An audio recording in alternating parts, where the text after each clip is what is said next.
Good evening and welcome to the historic Wayne Theater Ross Performing Arts Center. Yes, this is an exciting year. Happy New Year. We are so excited as the Wayne Theater celebrates its 100th and 10th anniversary. The 100th anniversary from when it was first built in 1926, and the 10th anniversary from when we reopened March of 2016.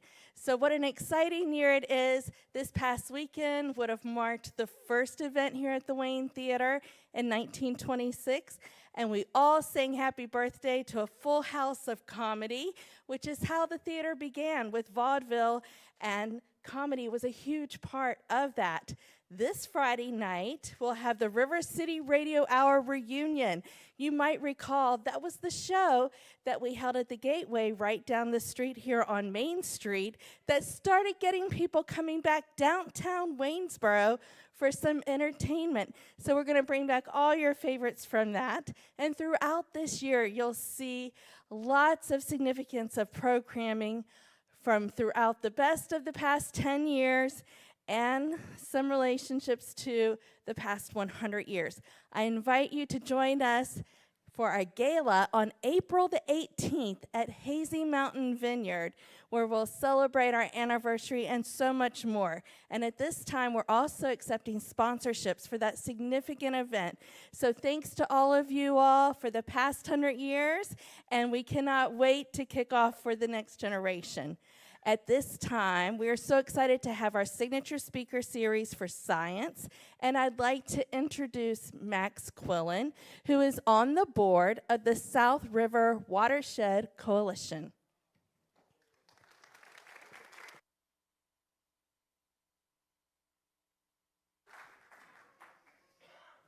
Thanks, Tracy. Good evening, everyone. I am Max Quillen. I'm the secretary of the South River Watershed Coalition.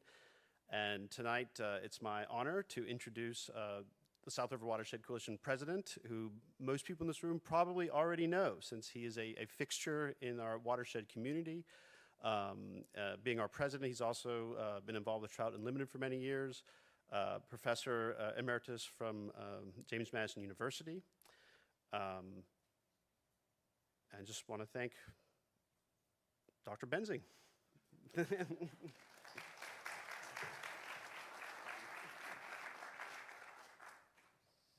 Thanks, Max, and welcome everyone tonight, both those in the theater and those online.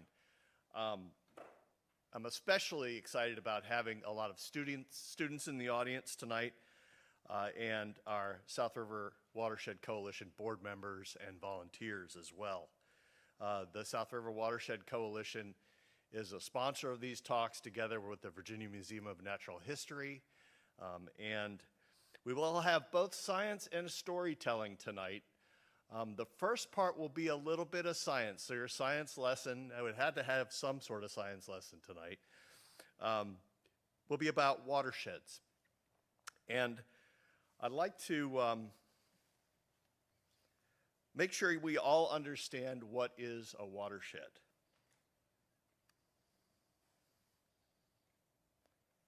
So is it a shed near the water? Is this a watershed? This is actually from a place I like to go out and visit in Idaho. It's a cabin that was built on the water by a pioneer. Or is it, maybe it's a shed in the water. Maybe this is a watershed, right?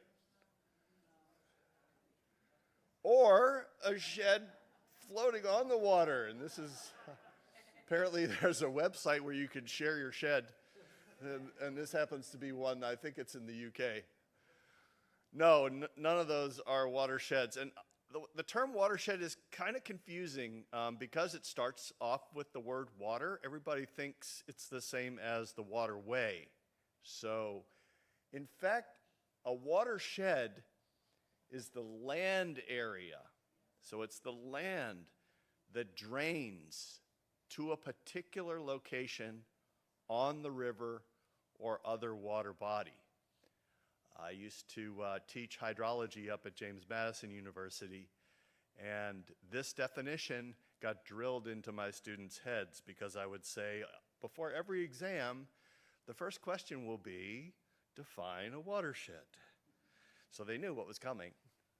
And it has 4 points to it, four important points, I think, that the land area is really what we're talking about, and that it drains or sheds water to a particular location.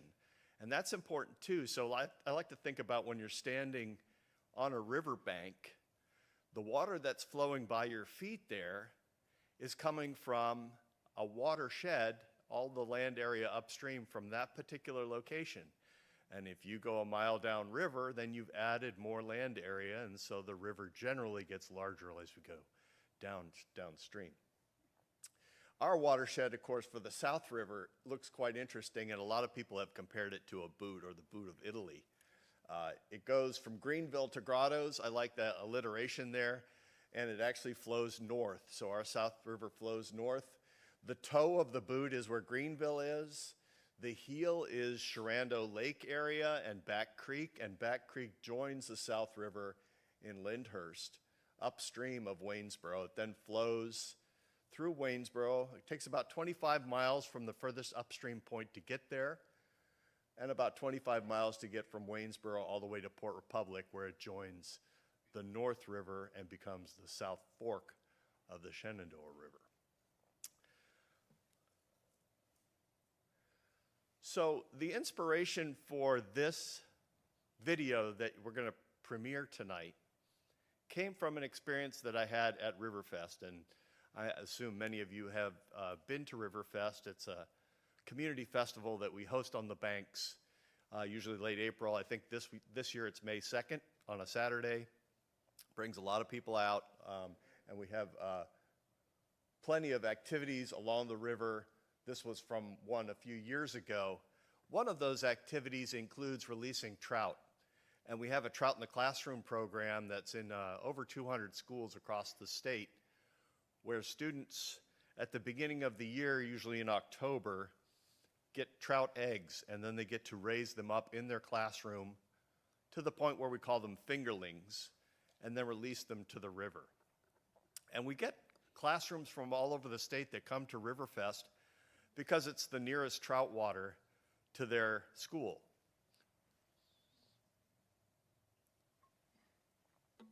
In fact, we get schools from as far away as Hampton.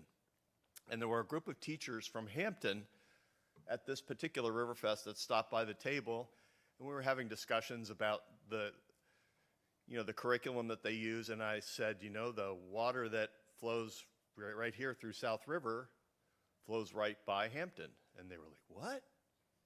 Wait a minute, you mean that's the same water? And I said, yeah. And they were like, we have to put that into our curriculum. And I thought, well, we need to help you put that into your curriculum. And the way we're going to do that is we're going to tell a story about a character that goes from the South River all the way to the Chesapeake Bay. And I was reminded when I was a boy of a video that I saw that was based on a book called Paddle to the Sea. It was produced in Canada, and it's about an indigenous boy who's carving a canoe and a little wooden figure, and he puts it on the snow outside of his home north of Lake Superior. And the snow melts, and this little canoe floats down or slides down to the nearest rivulet, and then that rivulet joins a stream, and that stream flows into the Lake Superior, and it flows all the way out to the Hudson Bay. And I thought, well, that's basically what I'd like to do in telling the story of the South River. But what's our character going to be? And so we've landed on, let's use a rubber duck, because if you've been to Riverfest, one of the things that's very popular is to have the duck race and to bet on a duck. So we thought a ducky would be a great character to have. So what we'd like to do is premiere this video. It's about 15 minutes long. We worked with a videographer who's done a lot of work with the South River Watershed Coalition. Before we were the coalition, we were the South River Science Team. There are lots of great videos on our website if you're interested. So Drew, we're going to try to play this.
Here on the Chesapeake Bay, animals, fish, birds, and people come to enjoy its vast shallow waters that eventually flow into the Atlantic Ocean.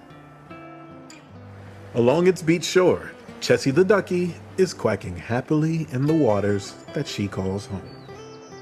That is until today, when a child and their family on holiday, with surprise and delight, runs to the water to greet our yellow friend.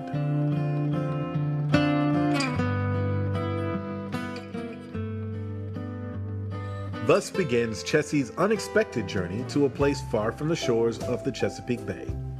Beyond the Blue Ridge Mountains to a city called Waynesboro in Virginia's Shenandoah Valley. Chessie doesn't know it at the time, but this far-off land is connected to the Chesapeake Bay in ways that this curious duck will soon understand.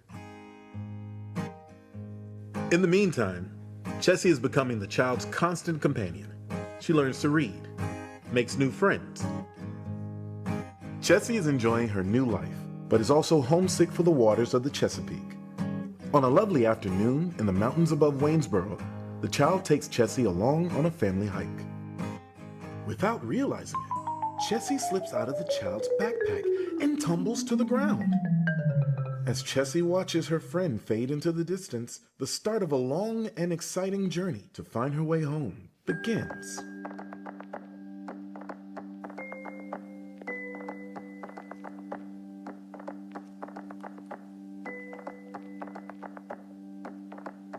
Chessie's a long way from home up here on Sullivan Mountain. I mean, there's only a trickle of water that flows downhill. Wonder where it goes. This spring sits at the tippy top of the South River that flows through Waynesboro.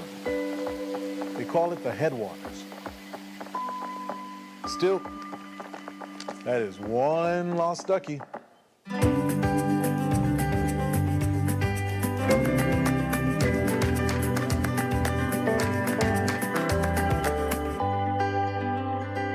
Chessie, the ducky, is 365 miles from her home on the Chesapeake Bay. But as ducks will do, Chessie's first instinct is to find water, and this small natural spring fits the bill. What will Chessie discover on her journey?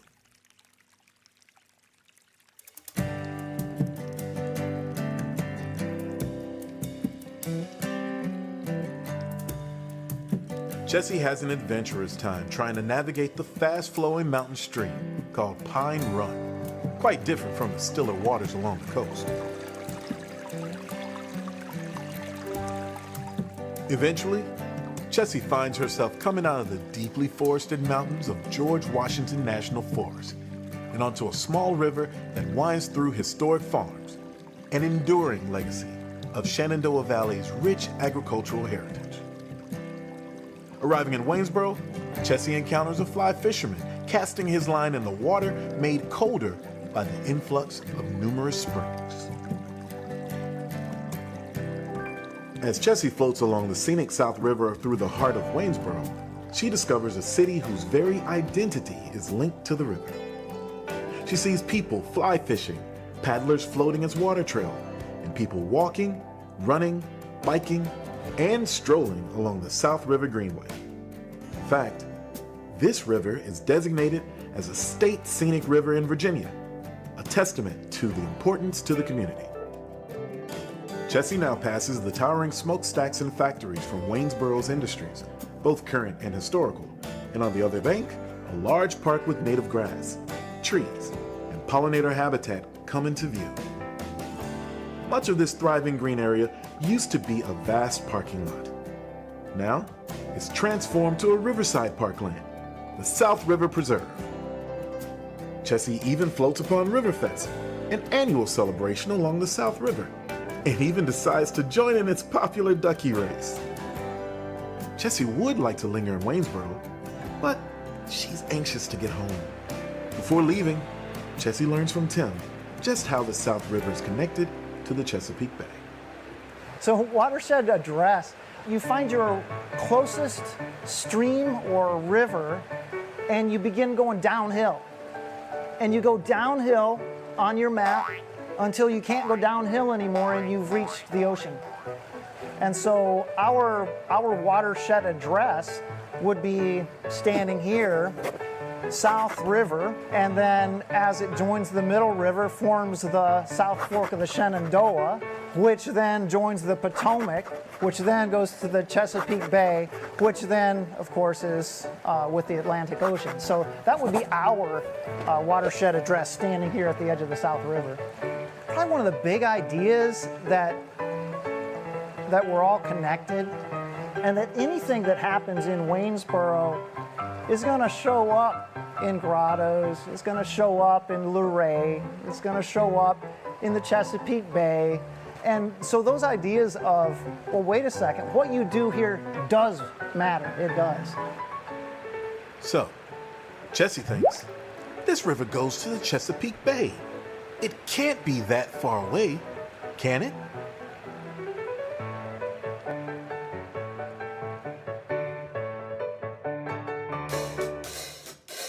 As the South River becomes broader and deeper, Chessie floats by many streams that flow in from both sides, and then an area where it meets a larger river.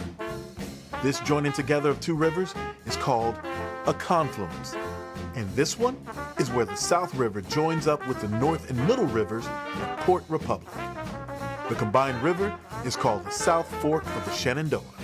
The South Fork Shenandoah is much larger and flows north along the Shenandoah Valley through a landscape of farms, industrial areas, parks, and many small towns. Here, Chessie meets Maya, who works with communities across the Shenandoah Valley. The river behind me is the South Fork of the Shenandoah River, which connects to the South River, eventually connects. It'll flow into this river here. Really just knowing that we're all connected, whatever starts upstream will eventually make its way down here and continue on. We live in a beautiful area here in the valley. We have the mountains, we have the rivers. So it's good to hear how people are already engaging. I believe that you have to know something in order to love it and want to protect it. And I believe that access is the foundation for stewardship. Now Chessie arrives at another confluence. This one is where the South Fork Shenandoah meets the North Fork Shenandoah at Front Royal, Virginia, to form the mighty main stem of the Shenandoah River. Here, Chessie encounters Karen from the Friends of the Shenandoah River and learns about this group's work to protect the river and test the quality of the water. For the last 8 years, we have been doing our summer E. coli testing program, and weekly we collect a sample and then take it back to our laboratory and analyze it for bacteria. We then make this data available to the public within 24 hours on our website, Facebook page, and Instagram page.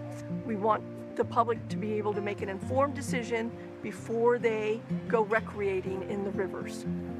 Continuing on the voyage, Chessie is fast approaching yet another major confluence where the Shenandoah River meets the Potomac River at the town of Harper's Ferry, West Virginia. Here, the river is becoming fast and wide, and Chessie sees many people walking around the historic town, which is also a popular national park. Making the most out of this riverfront historic landmark, Chessie meets a park ranger named Isaac and stops for a chat. This place here, Harper's Ferry, it's an important place in industrial history and the Civil War, the struggle for civil rights, John Brown's raid. And Harper's Ferry is, of course, at the confluence of the Shenandoah and Potomac rivers. The geography itself is really what led people to come here in the first place, from indigenous people to white European settlers and explorers, because it's a low point. You can go between the mountains instead of through them. It's one of George Washington's dreams, was to connect the interior of America and even coast to coast, potentially Atlantic to Pacific, via canals for commerce and transportation. He recognized the interconnectedness that rivers provide. For a time, you could get on a boat in Port Republic and float the whole way down to Harper's Ferry. So it was key for commerce and transportation, particular goods from the Shenandoah Valley coming down here. This was like a way station. Folks would either arrange for its transfer to the Chesapeake and Ohio Canal or to the Baltimore and Ohio Railroad if they wanted to sell their materials in Washington or in Baltimore. Then they would actually break up the boats as well and sell that for lumber, and then they'd hitch a ride on a carriage or something back up the Shenandoah Valley.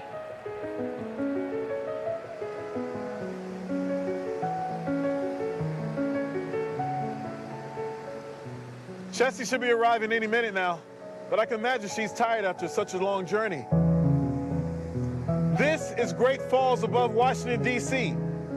Now, these majestic falls marks the fall line, the place where the Potomac River flows from the Piedmont into the coastal plain. I don't know how that duck's gonna get through all this, though.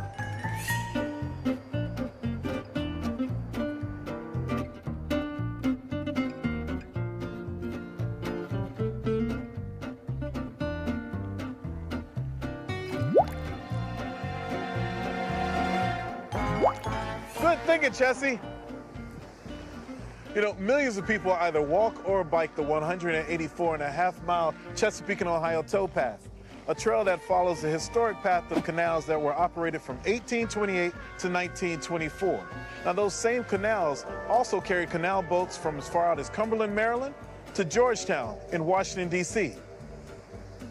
Maybe I should find myself a ride.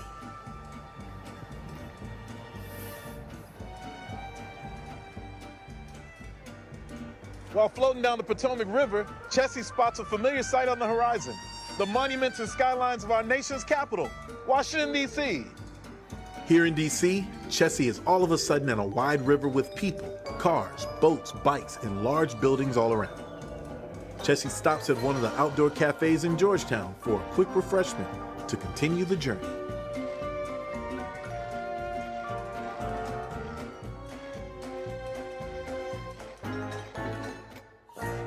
So here we are, where the Potomac River meets the Chesapeake Bay, the largest estuary in the United States. Now, the bay drains into a vast area. We're talking 64,000 square miles. And in layman's terms, that's over 31 million football fields. And it covers parts of the states of New York, Pennsylvania, Delaware, Maryland, West Virginia, Virginia, and the District of Columbia. Chessie's voyage on the South River, Shenandoah River, and Potomac River is just one part of the entire Chesapeake Bay watershed. Along the way, Chessie discovered many things about the rivers and streams from the headwaters of the South River all the way to the bay. And maybe one day, the child that discovered Chessie will join the many people and organizations that are working to protect and restore these waterways that are so vital to our livelihoods, environment, and way of life.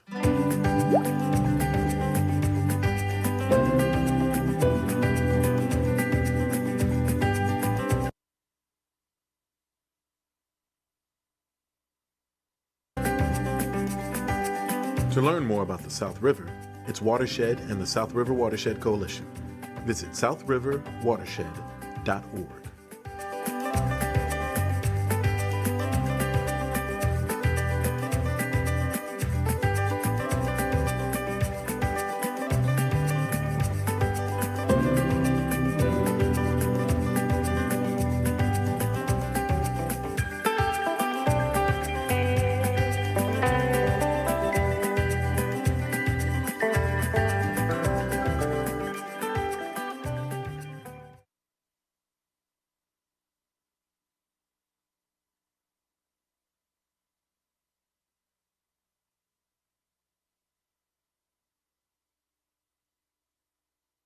Tonight that are actually stars in this film video, so want to recognize them as they were recognized in the credits there. I'd also like to bring up our videographer, David Verde, and he could talk a little bit about the production, and then we'd like to host a Q&A, questions and answers, and just kind of open up the forum for discussion about the concept and how you think it played out in general. But please welcome David Verde of David Verde Entertainment to the stage.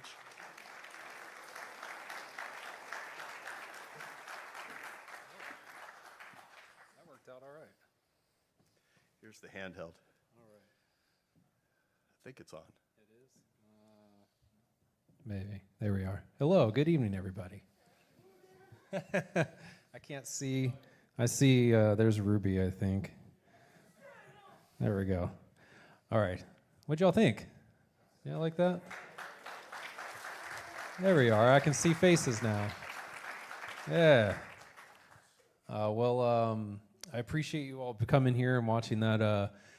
I actually got the last file I needed to finish that, which was the map this morning.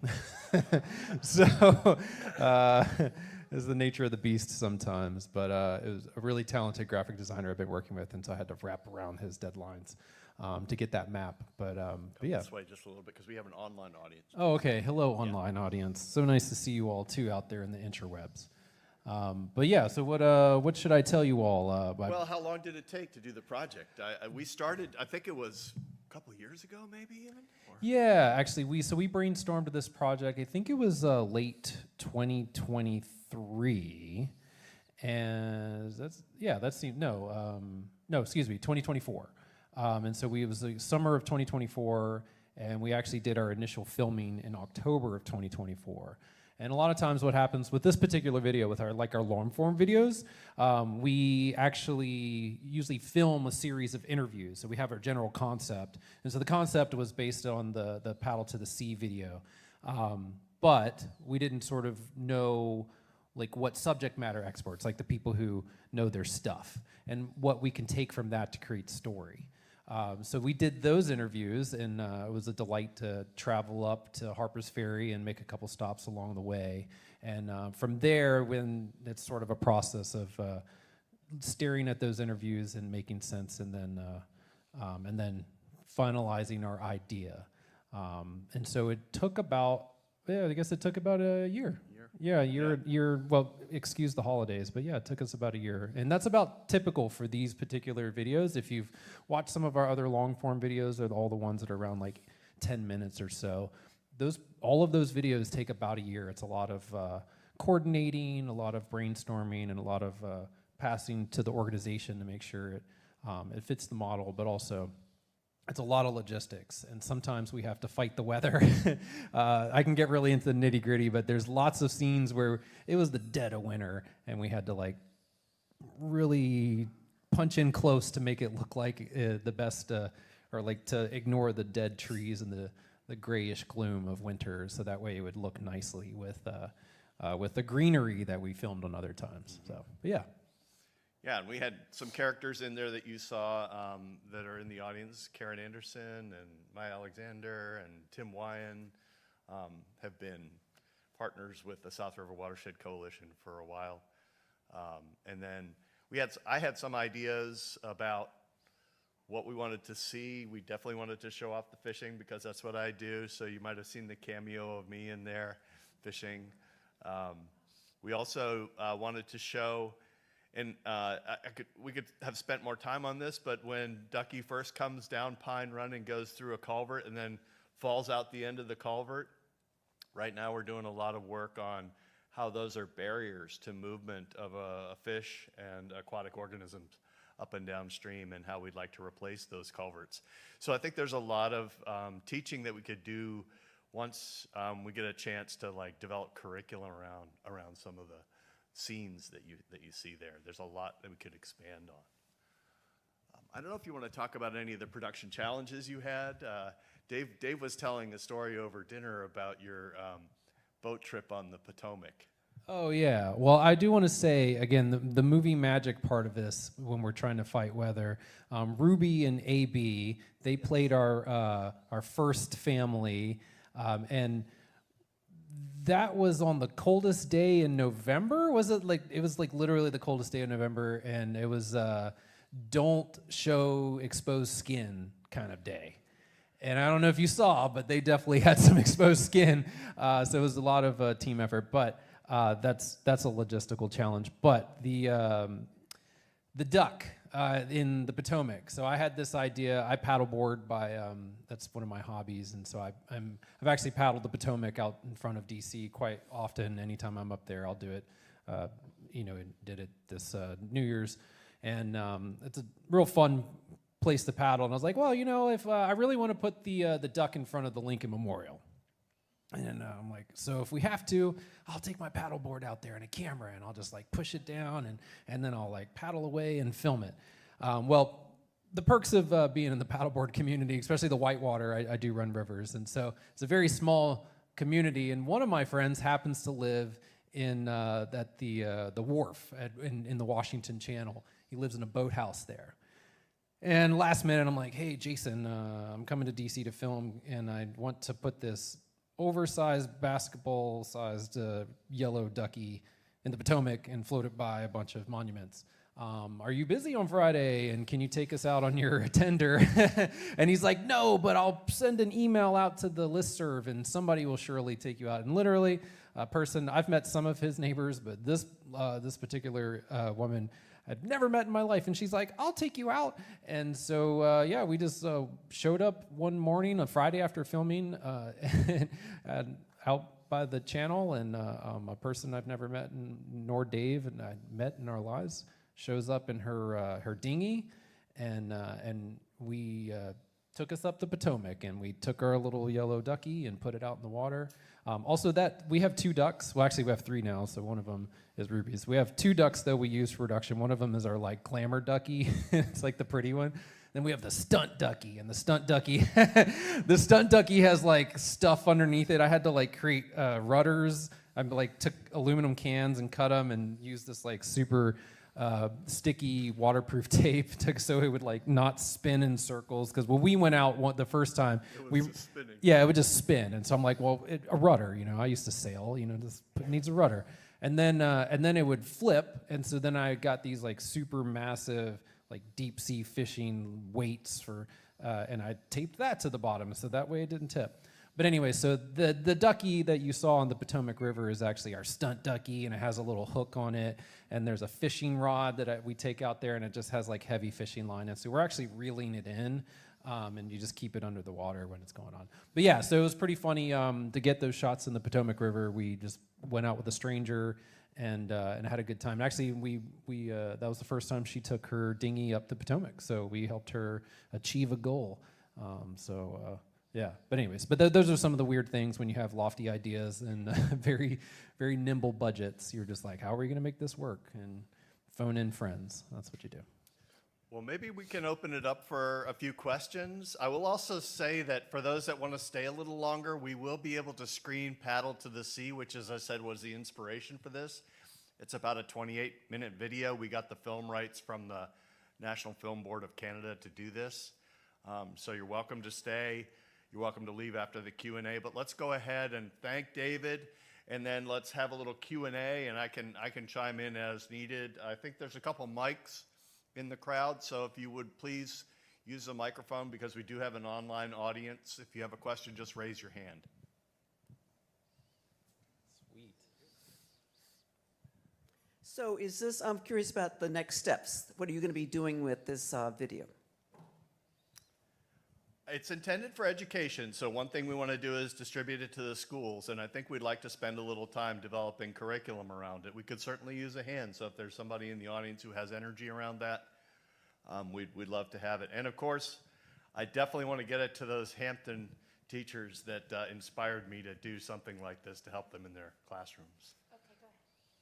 Is the video available online, or will it be? Yes, it will be available online. It is not available now. As you heard, we just finished it, so as of today. So it will be about uploaded to the website. Yeah, about 2 weeks I'll have it over to Max. Yeah, and we'll let people know then how they can get to it. But like our other videos, you just go to our website, and there's a section there on videos, and you can see some of the ones that David has produced in the past about the history of mercury in the river, about agriculture, about fishing, about recreational use, about Riverfest even. So there's a whole series of videos, and it will be one of those. Can we get Ruby and AB to stand up and take a bow?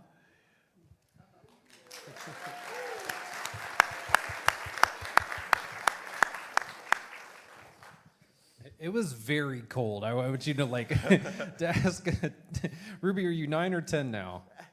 10, yeah. To ask a 10-year-old to take her jacket off in that bitter cold, look happy. Yeah. So, thanks, Ruby. You're awesome.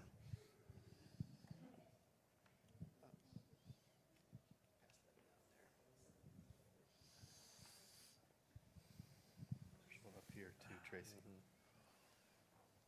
Why didn't you have the ducky go over Great Falls? Good question.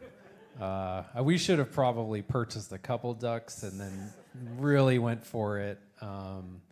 Yeah, I don't know, but I kind of wanted to send the duck over. Might have been kind of traumatic for kids. Yeah, it would have definitely been traumatic. So. We did, well, I heard that they needed to get permission from the national park in order to film in Harper's Ferry. Is that right? Correct, yeah. Yeah. So Tom, what do you want to replace the culverts with? Oh, good question, Josh. Thank you. So what we would really like to see is what's called an open bottom arch, where the stream channel behaves as it does naturally, and the sediment and rocks and gravel are all continuous from one side of the road to the other, because that would mean trout and other aquatic organisms can move through there as if there's no road at all. That's the ideal.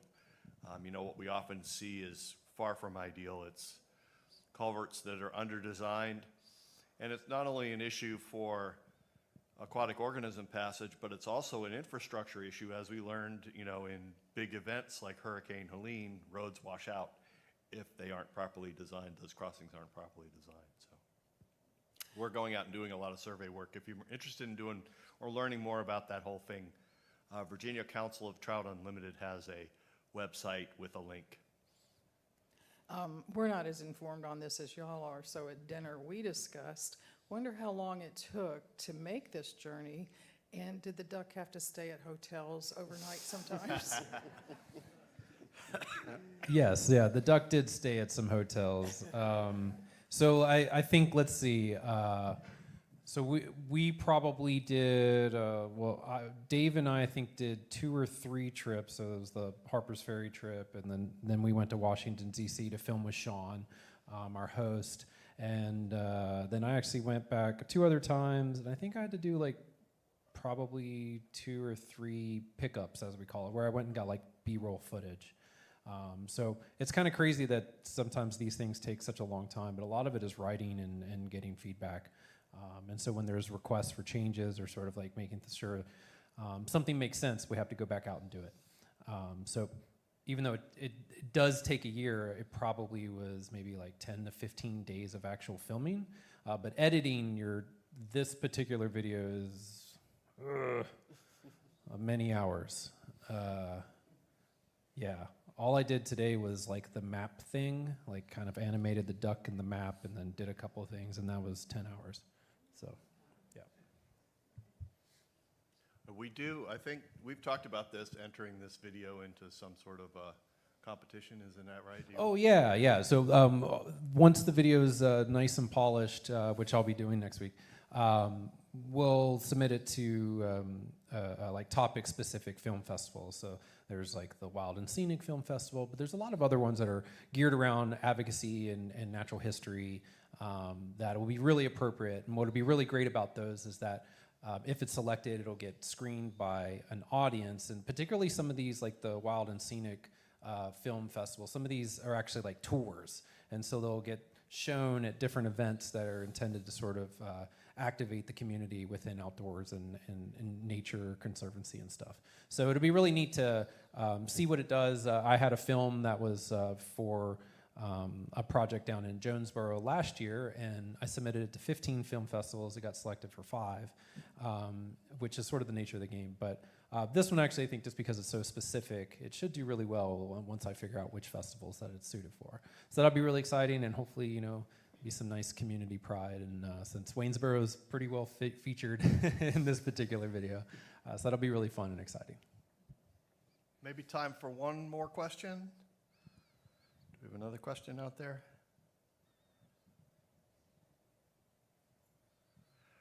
If not, maybe you can give us a hand, or if you have a ducky.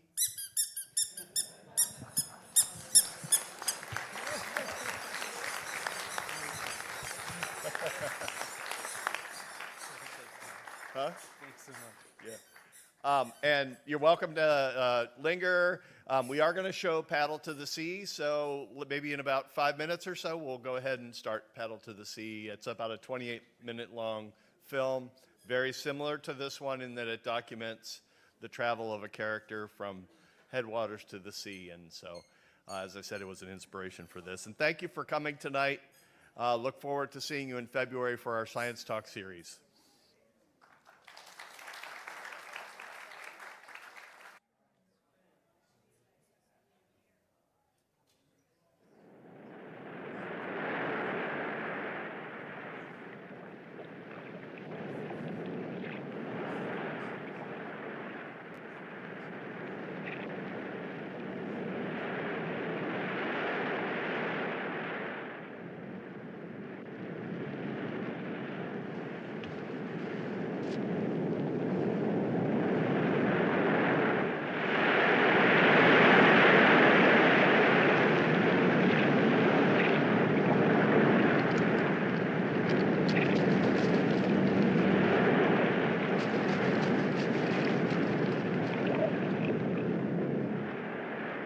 Where had he come from?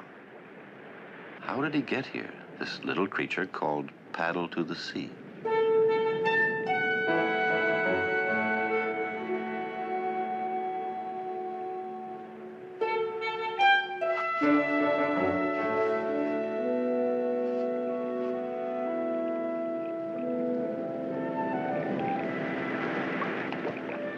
He couldn't know that Paddle had already traveled thousands of miles to reach the lighthouse on the headland by the sea.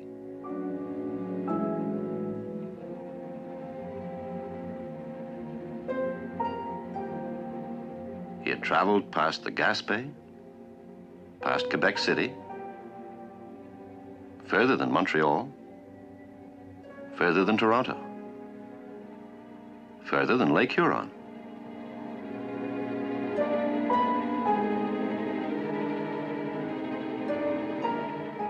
North of Lake Superior, in the Nipigon country.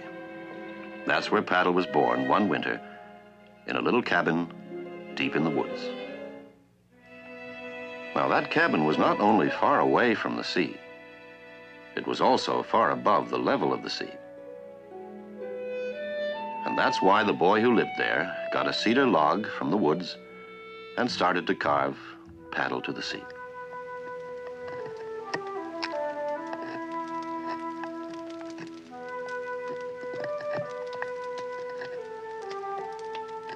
His name was Kyle Apatagan. He was a boy with a dream of a journey he couldn't make himself. But Paddle to the Sea might be able to, if he got him finished by springtime.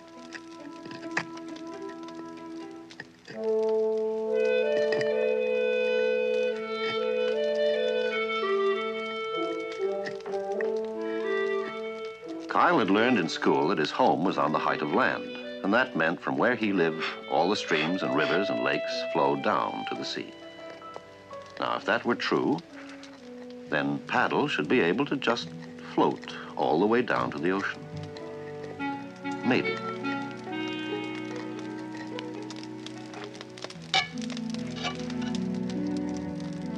Of course, he didn't tell anybody about his dream. They would laugh at him and say it couldn't happen. He didn't tell anybody why he melted the lead. Of course, it was to keep Paddle upright in the water.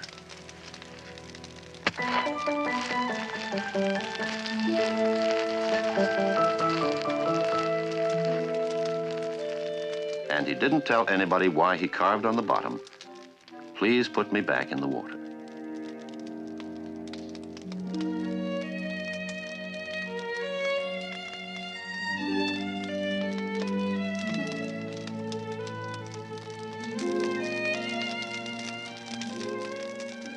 But as he worked through the long winter evenings, and as Paddle grew more shapely and splendid and shiny, Kyle thought, I don't want to let him go. I want to keep him. Then one fine day, he made up his mind.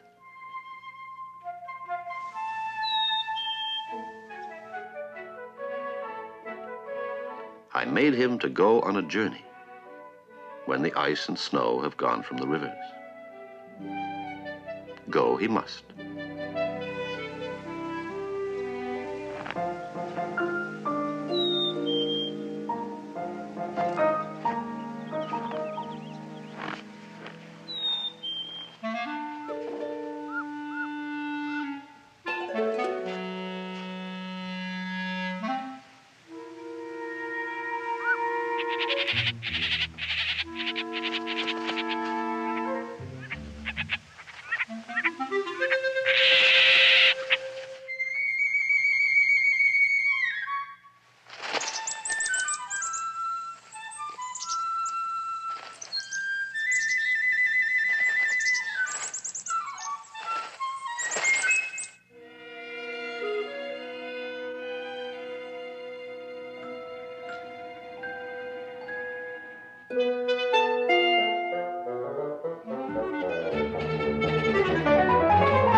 Then one day at sunset, Paddle calmly sailed out into the biggest lake in the world, Lake Superior.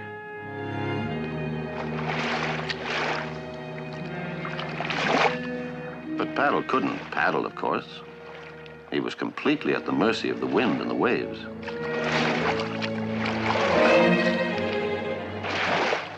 And it looked as if he would end his days as just a peculiar piece of driftwood on the lonely shore.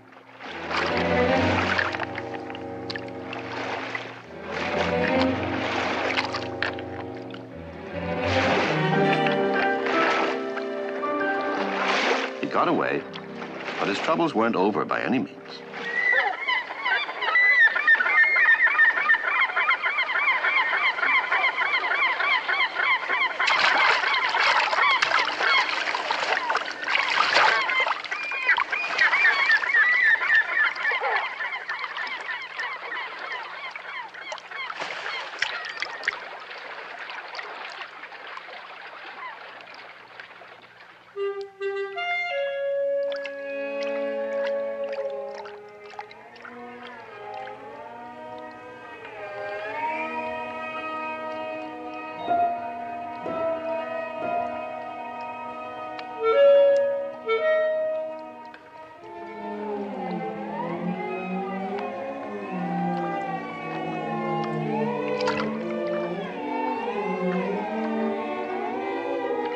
Everything that ran across him seemed to think he might be something to eat.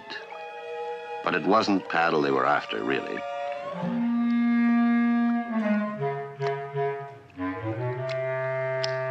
The frog that jumped in with him was scared to death. For there was an enemy lurking below.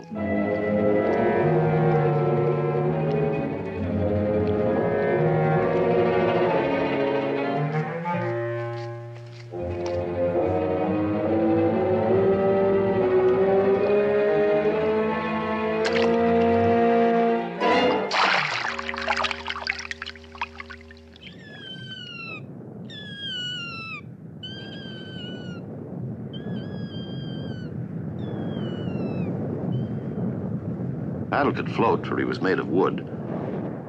He could also burn.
But all in all, it was a lovely summer, just gliding along in the moonlight, safe and sound.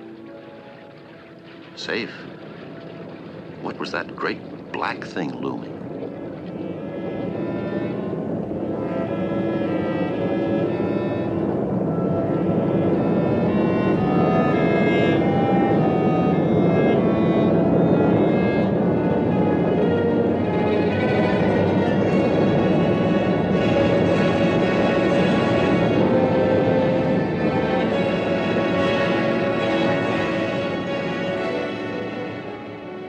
It was the first time Paddle had ever been this close to a ship.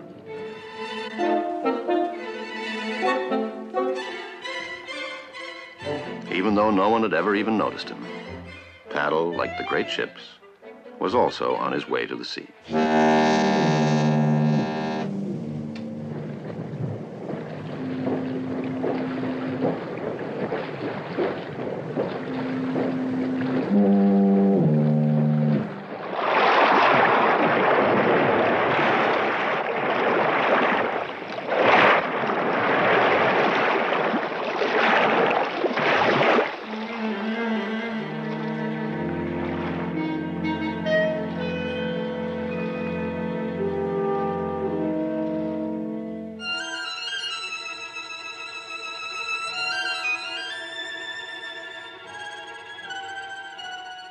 He couldn't know that as the days got shorter and colder, and the snows came to the darkening hills, that one day the water that carried him would turn into ice. And that would surely be the end of him.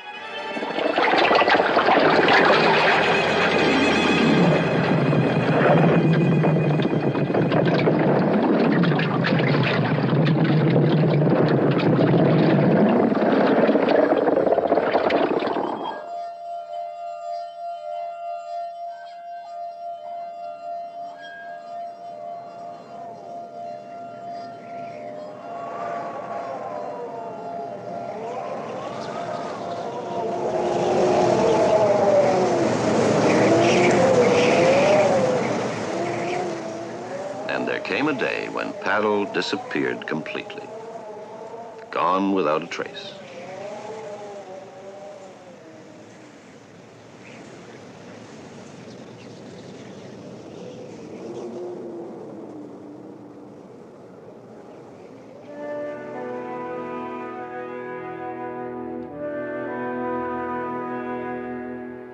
Yet all the time he was as safe as a seed under his blanket of snow, waiting for the warm wind of spring.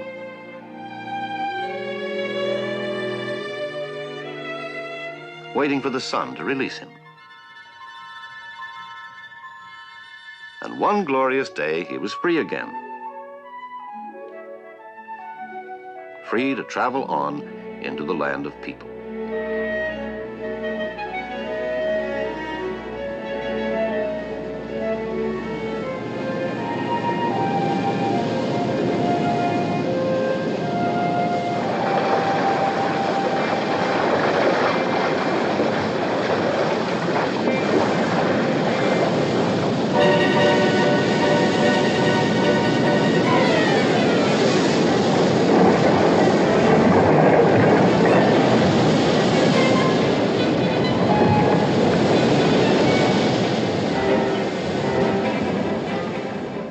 Nobody was really sure Paddle even existed, until one day.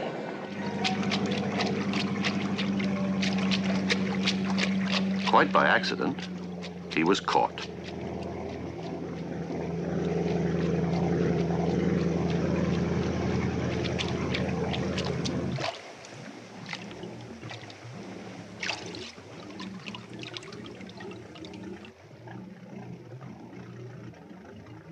It says, "Please put me back in the water." "We can't keep him," said his father. "Whoever made him wants him to travel to the sea. Though how he could ever get to the sea from here is beyond me."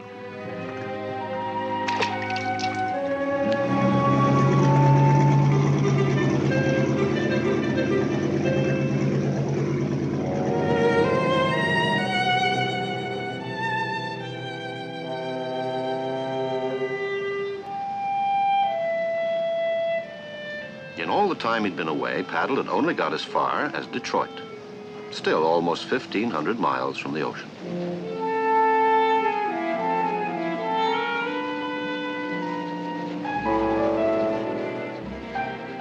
The world of men seemed very beautiful. It was the 4th of July, a celebration.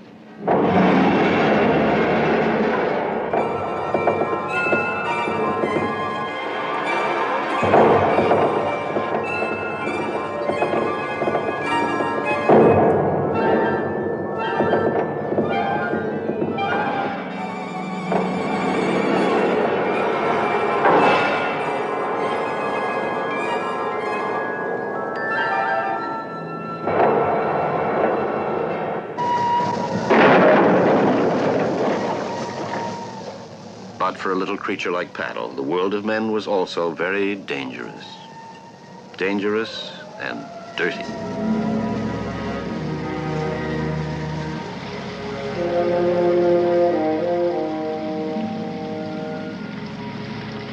They were pouring all sorts of filth and slime and garbage into the lake.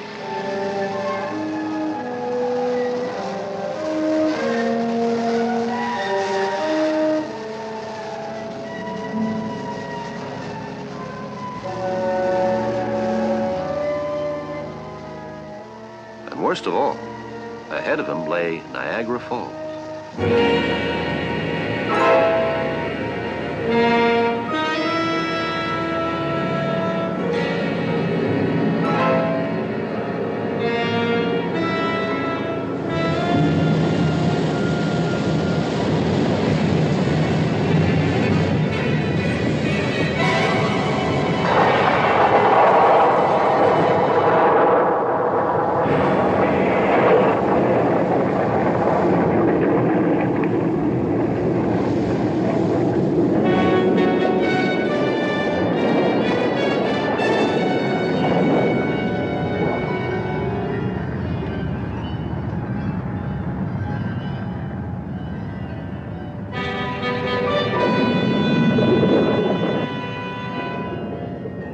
It was an exciting day for the people on the Maid of the Mist, the excursion boat below the falls. Some thought they caught glimpses of him. Others said nonsense, he could never survive that terrible plunge.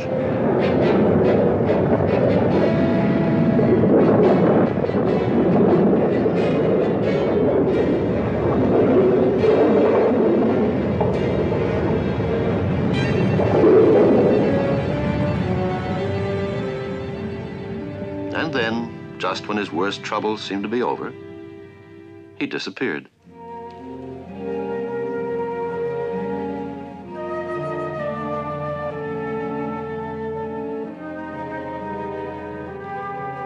He hadn't really disappeared, of course.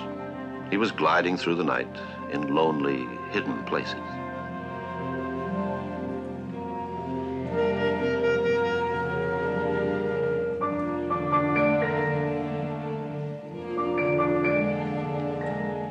Nothing to worry about.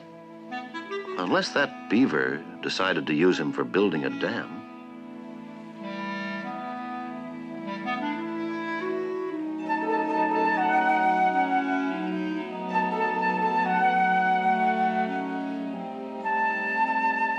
Actually, Paddle had reached the safest place he could possibly come to.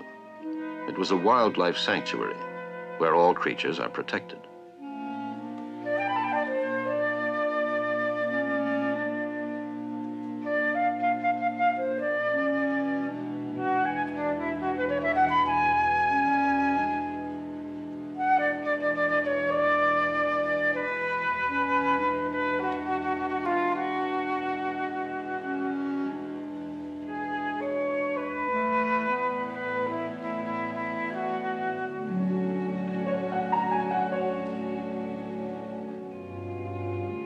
It's very odd to think that in this peaceful place, Paddle was in danger.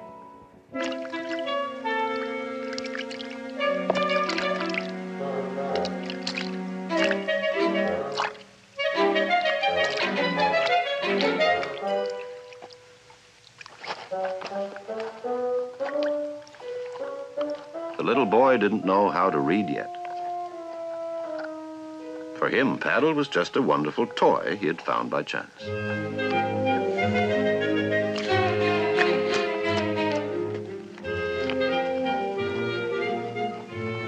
He'd take him home and keep him forever.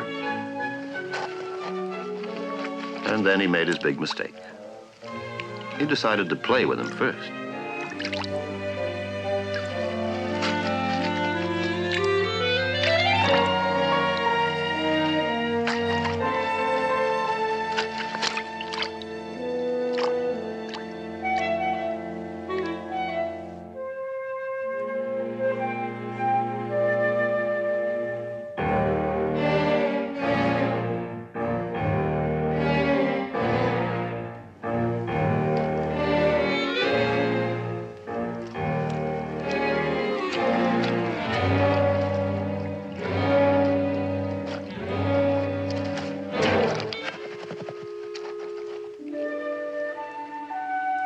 It was a good thing for Paddle that Rover just didn't feel like getting his feet wet that day.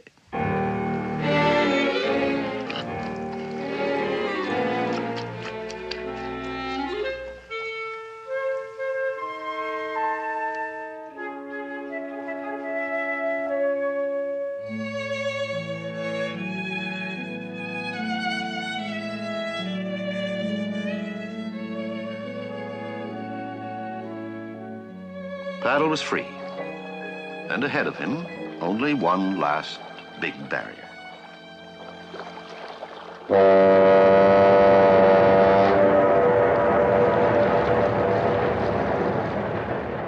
Like the big ships, Paddle too would have to make his way through the last of the great locks.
Nobody was sure Paddle had made it safely.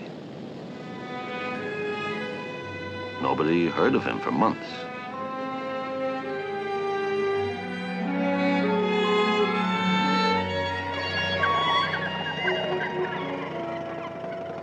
Then one fine summer morning, the fishermen set out. They were after codfish, and cod flourish only in the sea.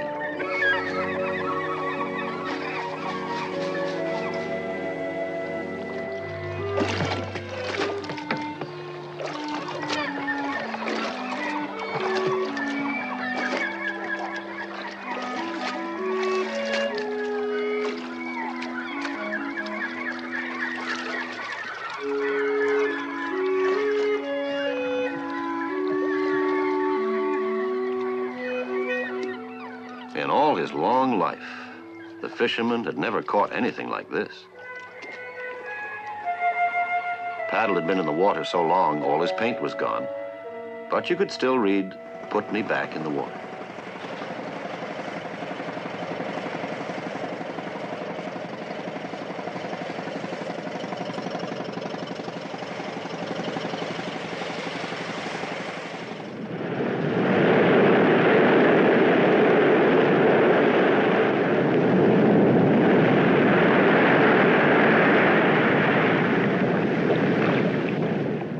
that was when Paddle finally came to the lighthouse by the sea.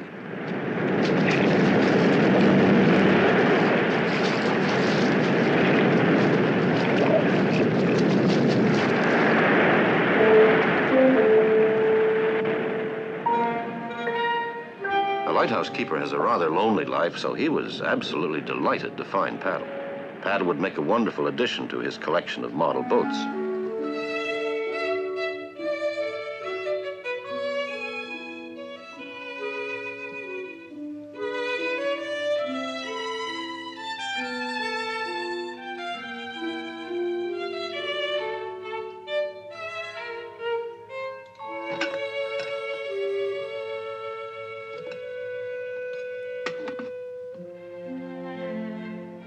But then he read the message, and he thought, he's not really mine to keep.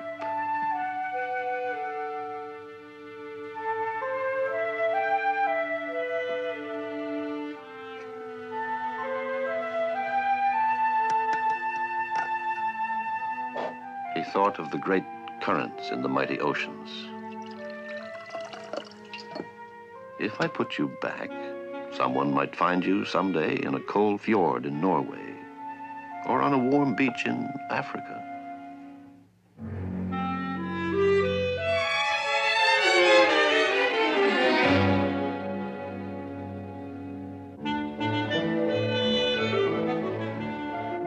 Who knows how far you may go? Who knows how far you've come? But that secret is known only to you and the boy who dreamed a dream and made him one winter long ago.